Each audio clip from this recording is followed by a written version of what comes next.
তুমি এমন ভাবে আল্লাহর ইবাদত করবে যেন তুমি আল্লাহকে দেখতে পাচ্ছো, মানে আল্লাহ কনসিয়াসনেস। আপনি নামাজ পড়ছেন, মনে মনে চিন্তা করছেন আল্লাহ আমাকে দেখছেন।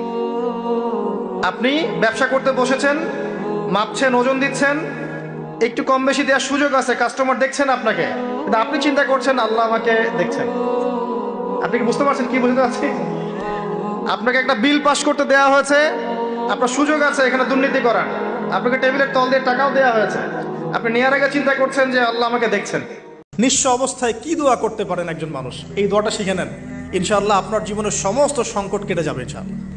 আমি নিজেও এই দোয়াটা বেশি বেশি করার চেষ্টা করি।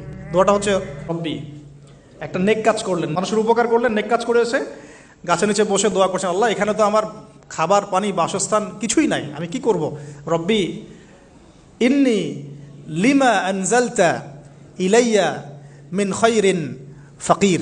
রব্বি ইন্নি লিমা আনজালতা ইলাইয়া মিন খায়রিন ফকির। আবার বলেন, রব্বি ইন্নি লিমা আনজালতা ইলাইয়া মিন খায়রিন ফকির। অর্থ হচ্ছে, হে আল্লাহ, তুমি তোমার পক্ষ থেকে আমার উপরে যে নিয়ামতগুলো দিবে, আমি এর জন্য ফকির হয়ে বসে আছি আল্লাহ।